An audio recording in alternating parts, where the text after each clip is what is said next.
Please welcome 9-time Guinness World Record holder in the art of whip cracking, Adam Winrich.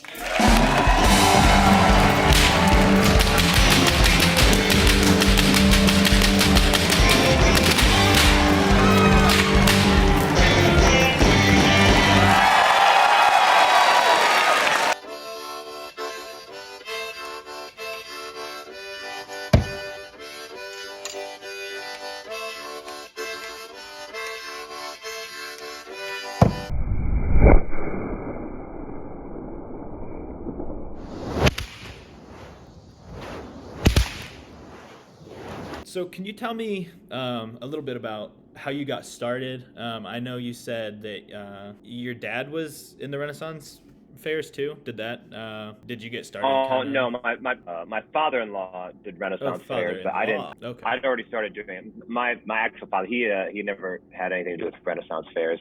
We did fur trade reenactment, like roundabouts, when I was a teenager. But no, he never had anything to do with Renaissance fairs. I got started with whips as I saw Indiana Jones when I was a kid in 1989, and I wanted to get a whip like a lot of other people. So my dad made me one out of rope. I still wanted a better whip, and this was before the internet, so the only way to do it was to make my own. So I started trying to make my own whips, and sold my first whip in 1992. And then I was more focused as being like a whip maker as far as how I was into whips, kind of all the way through the end of college. And even after that, for a couple of years, I tried being a whip maker full time. And then I was always trying to develop my whip skills. My main performance outlet was playing like blues harmonica in a few bands in the local area where I grew up. And then a Renaissance fair finally started near my house in Chippewa Falls. And Fred said, "Oh, you should go do a whip show at the Renaissance fair." So did that, and then it kind of snowballed from there. About what age were you when you got started doing the whips? I was 8. Oh, wow. For a long people, I told people I was 9. And then I did the math. I was born in 81, and I realized I couldn't have been 9 in 1989. Dang. Was there any intrepidation or anything from your parents getting started so young, or? No, I mean, I guess my dad did a lot of outdoor stuff when he was a kid, and his whole life, and like drew tomahawks and stuff. And my mom grew up on a dairy farm, so that was just like right next door to where I grew up. So no, my parents didn't have any trepidation about it. They were very supportive. Like to get leather to make whips, my dad would drive me up to a Mason Shoe Company in Chippewa Falls to try to buy like the hides that they couldn't use for boots, and I'd try to make whips out of them. Oh, so yeah, awesome. they were very supportive. Yeah. So you've kind of been making whips ever since you were like 8, right? It sounds like. Oh, well, let's see. I forget how long I had that rope whip. It's hard to remember. I know I started braiding, or I sold my first whip in 92. And then I think it was that year that I finally got like a good book to actually learn how to make whips. I started braiding by reading the Leatherworking Merit Badge Handbook from the Boy Scouts, because my dad was involved with the Boy Scouts, and he'd been a scoutmaster in Fall Creek, so he had the Merit Badge book. So I learned how to do a round braid out of that, and that was sort of a basic way to get kind of a basic whip. Whips should have a taper, but I didn't know that at the time. So yeah, I learned that basic braiding, and then I got a better book in 1992. So I would have been like 11. Wow. So the Mythbusters did an episode about Indiana Jones. You said one of your inspirations for getting started, and they kind of talked about the plausibility of some of the things. What's kind of your take on the stuff in Indiana Jones and the realism of it? I'd say a lot of the stuff is like plausible. Except for like the swinging part. So you can swing from a tree. Like I have done that, wrapped in grams, and there's a video on YouTube about it. I learned to do that for a similar show, kind of like Mythbusters. It was a science show based in Germany called Galileo, and they wanted to see what could be done with a whip in real life that's shown in the movies. So I think you can do it. Just a couple things. One, usually it does take a couple tries to get the whip to hold on the branch, and also once you've swung across, you've actually tightened the whip on whatever you're swinging from. So then it's a lot harder to get it off once you're on the other side. You can get it off once you swing back. So the idea of like all of a sudden just one whip shot, boom, and you grab something and you swing and it boom and it releases, I think that's pretty unrealistic. Yeah, that makes sense. So you mentioned that show. I know you've also done like Conan. What was that like? Doing Conan was a lot of fun. I think Conan was like my favorite host to work with. Definitely, Conan obviously is a goofball on camera, But when he had me on to do the show, he was very serious about learning how to crack a whip to see just how much he could learn before we had to film. So then he could do more with sort of this clowning aspect about it. So I like to say I've seen a lot of people try to be bad with whips, and Conan was the best. Awesome. So, of the 31 world records that you've done, was there any that stand out or have taken longer than others? And how do you go about like deciding which one to do next once you've done so many? I guess one that took a while is the sort of first record I attempted. I would say it was most bull whip cracks in a minute. This was back in, I think, about 2005. At that point, there were only two categories for whip cracking in Guinness World Records book. There was longest whip cracked, which is an old record, and then most bull whip cracks in a minute, which had been created a few years before that, so like in 2001.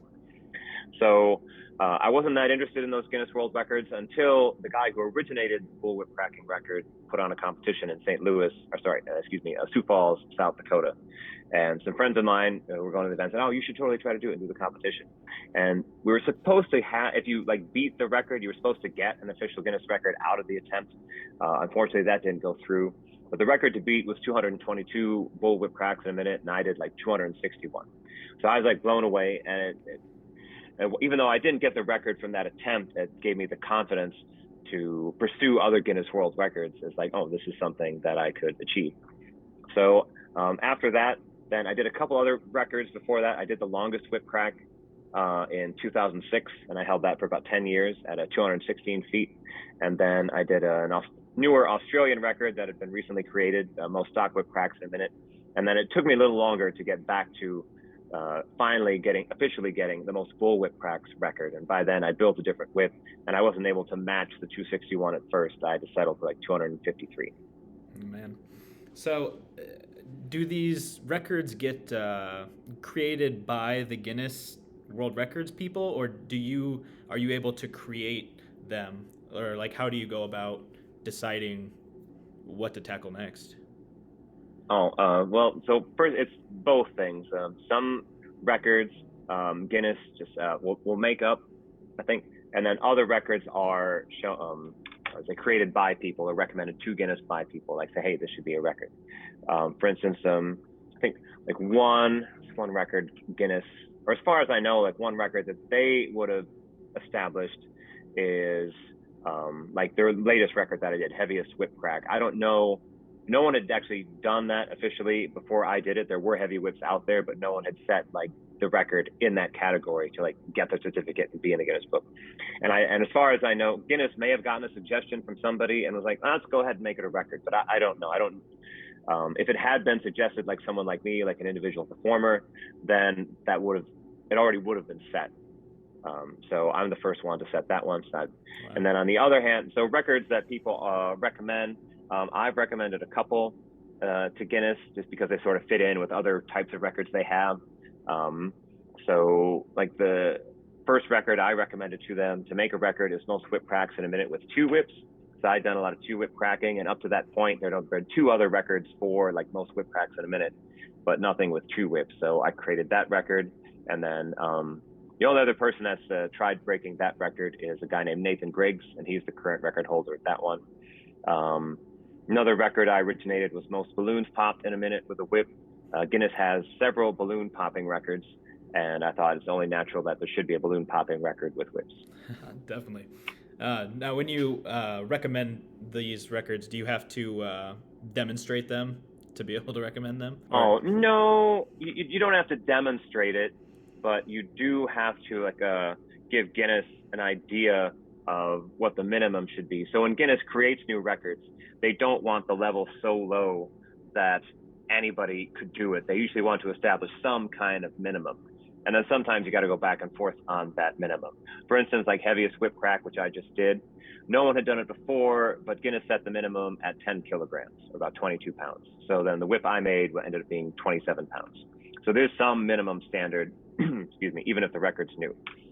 There was another record I've done, which is most glass bottles wrapped and grabbed and caught with a whip in a minute. There's a video of that on my YouTube channel. And with that one, I think that was created for a show. So another way records are created is, say, if there's a Guinness World Records TV show, and maybe they want to have some specific visual on the show. They'll be like, hey, Guinness, let's make a record for this visual thing we want to have. So that happened. And so that record was created for a show. And I think initially the minimum was like, it was like 8 bottles or something in a minute. And then they like raised it to 12. And the guy that they had on the show, I think they asked me about doing it. I wasn't available, so they got someone else to do it. And he couldn't beat the minimum. I think he only got 4 bottles in a minute. So then I went back to Guinness, because it was still a record category, but no one had said it.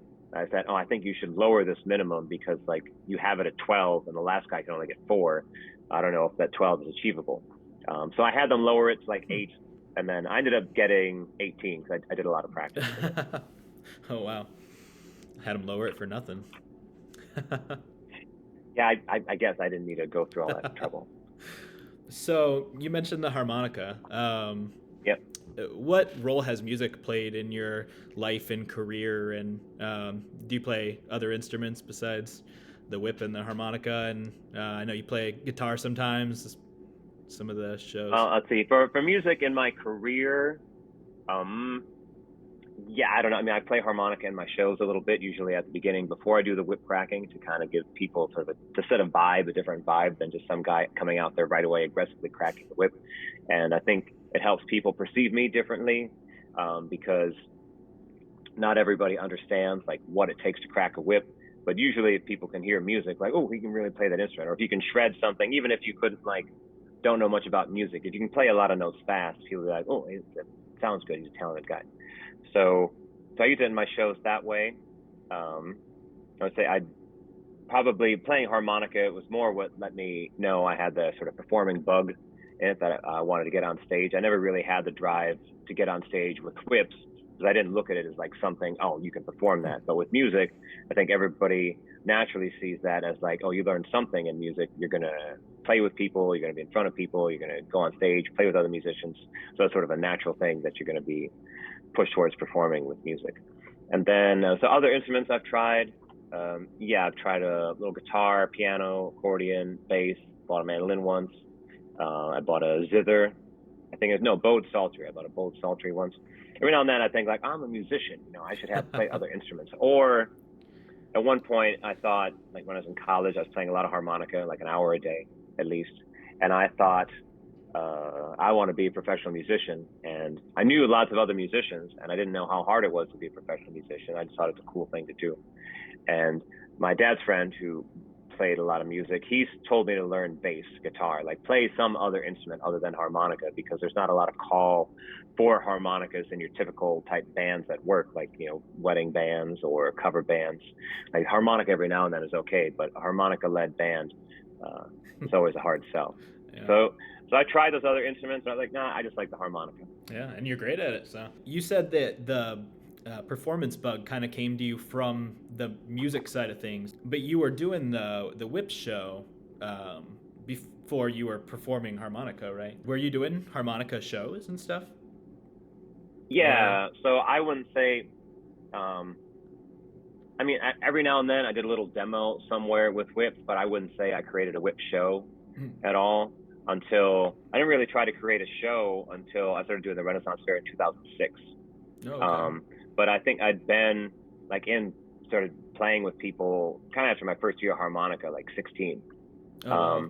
So I didn't have a real performance outlet for whip cracking until the Renaissance Fair, or even thought like, oh, this is something I need to work on and pursue.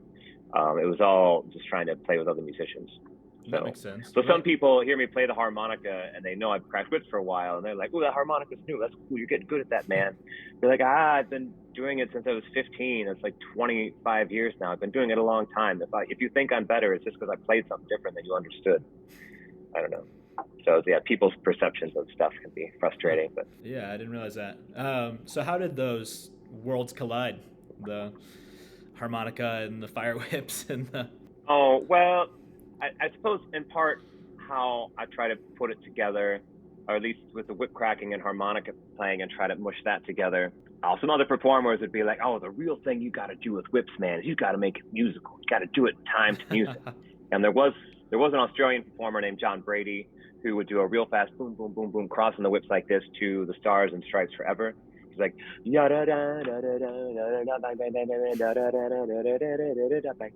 that kind of. So it's a real easy beat to do, but it's a fun routine. So people told me that, so I was trying to pursue like, all right, how do I do whips and harmonica? So you'll see there, or I mean, sort of whips and music. So some of my old YouTube videos with fire whipping stuff, I might have on some songs, some music playing in the background, but I'm not really in time with the music. And I didn't have any way to like record myself, like set up and play a song, have it playing so I could hear it and crack whips in time. The guy that really got viral with that was this guy I mentioned before, Nathan Griggs. It wasn't Thunderstruck. He did AC/DC's Australian. So he did AC/DC's Shook You All Night Long. And so he would crack whips to that. But it's funny. So anyway, but that's more recent. For me, I guess with the whips and music thing, I did try doing whips with a drummer. I did that about 2010, working on that. And that really didn't add up to anything else or anything. So then finally, it was 2011, I was just practicing whips and just holding the harmonica in my teeth, playing chords, and then trying to just chord to the sound, rhythm of the whips. And I realized, oh, I guess that sounds okay. And then it got a lot better actually after I got a minor keyed harmonica. So the chords were in minor instead of major, which made it sound like more musical or more articulate than just, it sounded more exotic. So then that was probably my first viral video on YouTube, was using that minor keyed harmonica to play along with the whip cracking. And I don't know how many views it got. I know it shot up to like 300,000 views pretty quick. And then so I combined those things, and then yeah, that went viral. And then now I guess in my shows I do kind of the same thing when I'll crack whips around my wife in a show, either at Arizona or at the Texas Renaissance Festival. And so I'm doing that exact same thing, holding the minor keyed harmonica in my teeth and cracking whips, but I'm also cracking whips around her. So it's sort of a lot going on. So not too many people would stop and be like, oh, he's doing whips and harmonica together. They wouldn't realize that. And I could still have someone come up after the show and be like, hey, could you ever like crack whips and play the harmonica at the same time? Like, I did do that. I already did it. Yeah, definitely. How does the weather affect your show and whipping and stuff? I don't know if you probably whipped in snow, but I don't know if you've ever done your show in snow, but I know you've at least had windy days and really hot days and rainy days and I guess the hot days, Axe body spray. with the hot days I just get really sweaty, and then I feel really bad for the audience, especially some fairs I'm at, there's no shade for the audience, so it can be a really tough sell. So it makes me really appreciate the large shade tree I have at the Bristol Renaissance Fair. And so that's the hot days. Cold days, usually the audience is more comfortable, but sometimes it's chilly. I got to warm up my wrists, or it can be harder to hold on to stuff because your hands kind of dried out on cold days. On windy days, really, the first main thing I have to worry about is which direction I'm cracking the fire with, because I have had the fireball like blow right back into my face and like burn, singe my eyebrows and eyelashes. So I have to be careful for that, to crack it with the wind, not against the wind. And also, if I put a can on my head and I whip it off, if it's too windy, the wind will blow that right off and make that trick really hard to do. Yeah. Have you ever done anything in like snow or? Shows, no. So all the Renaissance fairs I do, I mean, I've cracked whips in snow, but not for like a performance. And you can find, like, I've even posted videos. There's a snowstorm in Wisconsin last Easter in 2020, I think right after the pandemic started, where it's a snowstorm and I went out cracking whips in it. But there are really no outdoor festivals going on where like they want to hire variety entertainments to work in snow. So yeah, I can crack whips in snow just fine, but no one's going to hire me to go outside and do a show in the snow. Yeah, that makes sense. So you've been kind of all over the world, though. You've even been world champion before, but you've been to Germany and Mumbai and Sweden and all over America. Is there any places that are really notable, or any experiences that you've had that stand out? Well, when I went to Mumbai, I did learn something about the culture there. It turns out that public displays of affection are extremely taboo. And how I learned that is I was hired to perform at a student festival in Mumbai, and I had this routine that was relatively new at the time. This was 2010 for me, where I would get a girl volunteer from the audience, or a woman, and I'd crack whips around her. And a performing friend of mine said, "Oh, you need a button on the end of that, or some little thing to happen to let everybody know, hey, it's done, the thing happened." And he said, "Oh, just have the girl kiss you on the cheek when you're done." And there's a classic performer gag that says, "Oh, give me a kiss on the cheek." And then when she comes in, you quick turn your face. And of course, after the Me Too movement, that was way out. Yeah, no more. Nobody can do that anymore, especially also with COVID now. Nobody can do that. Yeah. So, but anyway, I was just taking a regular kiss on the cheek. I wasn't trying to do the classic clowning bit. And so I was doing it at the student festival, it's an engineering school, and then the first time a girl come out and I did it, and she didn't want to kiss me, but there were a bunch of like college-age boys all around. They're like, do it. And then she did it, and she looked awful afterwards, felt terrible, it was a shame. And like, what's the big deal? And then I learned later, oh, it is a very big deal in India. Like, you don't even see people kiss in movies in India. So I had no idea. Yeah, I didn't know that either. Speaking of COVID, has that impacted your job a lot, or how has that changed how you go about things? How we do stuff. Well, first, there's a lot of Renaissance fairs closed.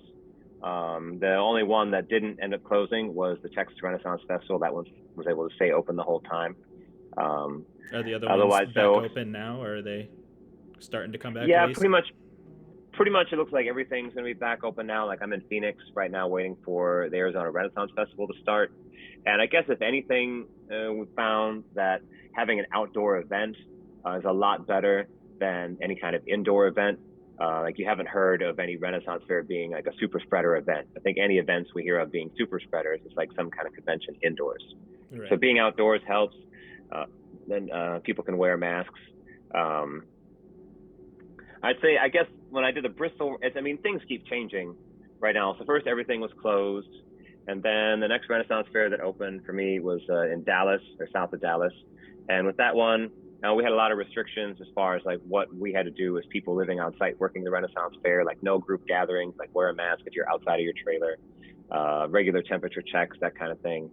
And then the vaccine came out. And then the next Renaissance fair I did had no restrictions or regulations whatsoever for anybody. Wear a mask if you want to. We don't care. You guys watch the news. You just do you. And I was very surprised. Yeah. And then the most recent Renaissance fair I did in Texas, they said you either had to be vaccinated to work there, or you had to submit a COVID test every week, get tested every week. So that was the first time where I had to give my vaccination card. Show it to the festival, have them make a copy so I could actually be working the fair. And then I'm not sure what's going to change now with this next Renaissance fair I'm working, the Arizona Renaissance Fair. I know the same owners did one in North Carolina this fall, and I think they had a lot of restrictions as far as how the fair would operate to try to keep things safe. So it'll be interesting to see what they implement now to keep the festival safe. Yeah, definitely. How does that work with traveling around to the different Renaissance fairs? Is that difficult to travel so much, or do you have set groups that you are able to interact with in each place, or kind of how? Oh, yeah, I've had a set circuit for a while. I haven't really tried to change up my circuit probably in the last, I guess, 6 years or something. So I think by 2014, it was pretty well set. So for traveling, it's actually not as bad. Every now and then I'll try to change something and do a little bit more traveling, and then I realize no, I just like my regular circuit. So usually start the year in Arizona, and then do that for 2 months, and then go to Texas for 2 months, to Wisconsin for the summer, back to Texas, back to Arizona. So that route there is either a long 1-day drive or kind of an easier, or sometimes harder 2-day drive. It's never 3 days of driving, and it's only every couple of months. It's not every weekend. Because I know friends of mine that work rodeos, and they are driving across states every weekend to get to the next rodeo. Oh, wow. And they put a lot of miles on their truck. It's a lot of wear and tear, and it's a lot of times being stuck driving on the interstates. So I'm glad that I don't have to do that. As far as being a traveling entertainer, the amount of actual travel I have to do isn't as much as what people would think. You'd be like, I'm on the road. Well, I'm not like some band that's on the road trying to go from dive bar to dive bar every night crisscross the country. I just got my little route that I do, and that's it. And then every now and then I change it. Yeah, but mostly it's just those 3 states. I bet that makes it nice to know what you're doing, where you're going, get it kind of used to it. Yep. And you said your wife performs with you sometimes, so does she able to travel with you as well? Oh yeah, we live together in our RV. So I have a fifth wheel RV that we live in Oh, most of nice. the year. Yeah, Yeah. that probably helps a lot too then. Yeah. So where do you go from here? What are your Where do future I? goals, and uh, do you have the next world record that you plan to try and set? Let's let's see goals. Like so, this winter I'm back to working on the unicycle. So a couple years ago in 2018, I think it was, I set a Guinness World Record for most whip cracks in a minute while balanced on a slack line. So I spent a couple months learning to just stand on a slack line. I couldn't walk it, but I could stand on it and crack a whip for a full minute. And then just I enjoyed having like something balance oriented to work on. But the thing with a slack line is you have to find trees or someplace to put it up, and then no one ever wants you to leave it up. You always got to take it down. So the unicycle seemed more logical because it goes everywhere. So I've been working on that. Unicycle actually is way harder, I think, than the slack line, or at least maybe standing on the slack line is easy, and then like riding a unicycle you can learn in about the same amount of time. But what everyone wants you to be able to do, if you want to do tricks, is you just have to like idle back and forth on a unicycle. And everyone thinks, well, that should be super easy, but that's very hard. It took me a long time to learn that, and I'm still trying to perfect it. I'll bet. Shoot, even just riding a unicycle is a trick to most people, I'm sure. So that's, Right. yeah, you act like you got to do a bunch of tricks on top of that. You guys go crazy sometimes. Right. Yeah, that's the thing. No, not too many people look as like the unicycles. That's the trick. No, you have to do something on top of the unicycle to make an audience think it's something. Um, Right. Otherwise, other records. I'm not sure what I'm gonna do next. Like I said, I just did the heaviest whip record, and usually it's easier to work with Guinness, but it actually took them a while this time to approve the record, so things seemed a little bit off in their offices. So I guess there are a few other records I do want to try, and now one of them, whether Guinness has their stuff together or not, is I want to try a record for most whip cracks a minute while on a unicycle, because I did the slackline record. So I'd like to create a unicycle record. And I did try to submit an application for it or make a suggestion for it, but I only said like, oh, I'll do like 120 cracks on it in a minute. They looked at my slackline record where I did like 231 whip cracks in a minute, and they said, no, we're not going to accept this. You will have to at least do 220 whip cracks on the unicycle to have it made a record. So they established that minimum a lot higher than what I thought it had to be, because before I did the slackline record, I think it was like 140 or something. It was in the hundreds, like number of whip cracks done on a slackline. So it wasn't as high as what I did. So anyway, so I'll have to just submit a new application, and then hopefully I can do that this coming year. Yeah, that seems like a big jump. Right, it is. Yeah, just two more quick questions for you. As you travel around, is there any foods that you enjoy getting at the Renaissance fairs or anything? Arnie said that he really likes, there's some portobello bratwursts at Bristol. Phil couldn't remember where it was, but he said one Renaissance fair one time had some wild-caught boar that was really good. So I was a little curious about that. I suppose for me, let's see, at the Arizona Renaissance Fair where I'm going, there's a sausage shop that's independently owned that's really good. What do I usually get from them? They usually got a really good chicken tikka masala or something, or they got good pasties or whatever. It's like a stuffed with all sorts of stuff, little pastry stuff with stuff. That's really good. The Scarborough Renaissance Fair, there I don't eat a whole lot of food there. They got some fajitas that are okay, but like what's a fajita? Or more like a burrito they put together. So at Bristol, what's funny with Bristol, I don't actually. I know there's good food booths. I think I used to eat like the crepes. Oh wait, actually no. The one thing I do eat at Bristol that's like an institution there is cheese fritters. Like I pretty much don't eat any other food on site that they sell except for the cheese fritters. I'll get those every now and then. Yeah, I don't think I've tried those, but I'll have to.